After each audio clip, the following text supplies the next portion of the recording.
ആർഡിഎക്സിന് ശേഷം മഹിമ നമ്പ്യാറും ഷെയ്ൻ നിഗവും ഒന്നിക്കുന്ന ചിത്രമാണ് ലിറ്റിൽ ഹാർട്ട്സ്.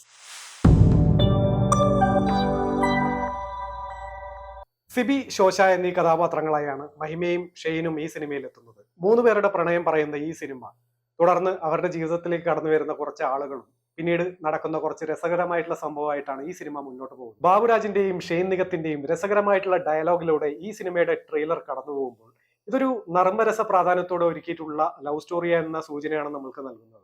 മലയാള സിനിമയിൽ അഭിനയം, നിർമ്മാണം എന്നീ മേഖലകളിൽ തന്റേതായ സ്ഥാനം ഉറപ്പിച്ച സാന്ദ്ര തോമസിന്റെ രണ്ടാമത്തെ നിർമ്മാണ സംരംഭം എന്ന കൂടി പ്രത്യേകത ലിറ്റിൽ ഹാർട്ട്സ് എന്ന സിനിമയ്ക്കുണ്ട്. സാന്ദ്ര തോമസ് പ്രൊഡക്ഷൻസിന്റെ ബാനറിൽ സാന്ദ്ര തോമസും വിൽസൺ തോമസും കൂടി നിർമ്മിക്കുന്ന ഈ ചിത്രത്തിൽ ഷൈൻ ടോം ചാക്കോയും ഒരു പ്രധാന വേഷത്തിലെത്തുന്നുണ്ട്. 7 പാട്ടുകളാണ് ഈ സിനിമയിലുള്ളത്. എബി ട്രീസ പോൾ, ആന്റോ ജോസ് പെരേര എന്നിവർ ചേർന്നാണ് ഈ സിനിമ സംവിധാനം ചെയ്തിരിക്കുന്നത്. പ്രേക്ഷക മനസ്സിൽ ഇടം നേടിയിട്ടുള്ള ഒരു നീണ്ട താരനിര തന്നെ ഈ സിനിമയിലുണ്ട്. ബാബുരാജിന് പുറമെ ജാഫർ ഇടുക്കി, ഷമ്മി തിലകൻ, രഞ്ജി പണിക്കർ, മാലാ പാർവതി, പൊന്നമ്മ ബാബു, ഐമ റോസ്മി എന്നിവർ ഈ സിനിമയിൽ പ്രധാന വേഷങ്ങൾ കൈകാര്യം ചെയ്തിട്ടുണ്ട്. ഈ സിനിമയുടെ മൊത്തത്തിലുള്ള ഒരു മൂഡിന്റെ നേർക്കാഴ്ച കൂടിയാണ് ഈ സിനിമയുടെ ട്രെയിലർ. ലിറ്റിൽ ഹാർട്ട്സ് എന്ന സിനിമ ജൂൺ 7-നാണ് തിയേറ്ററിൽ എത്തുന്നത്. ഈ സിനിമ കണ്ടതിന് ശേഷം നിങ്ങൾ നിങ്ങളുടെ അഭിപ്രായം താഴെ കമന്റിൽ പറയാവുന്നതാണ്. വീണ്ടും പുതിയൊരു വീഡിയോയുമായി നിങ്ങളുടെ മുമ്പിലേക്ക് വരുന്നവരെ ഇറ്റ്സ് ബൈ ഫ്രം അക്ഷയ്.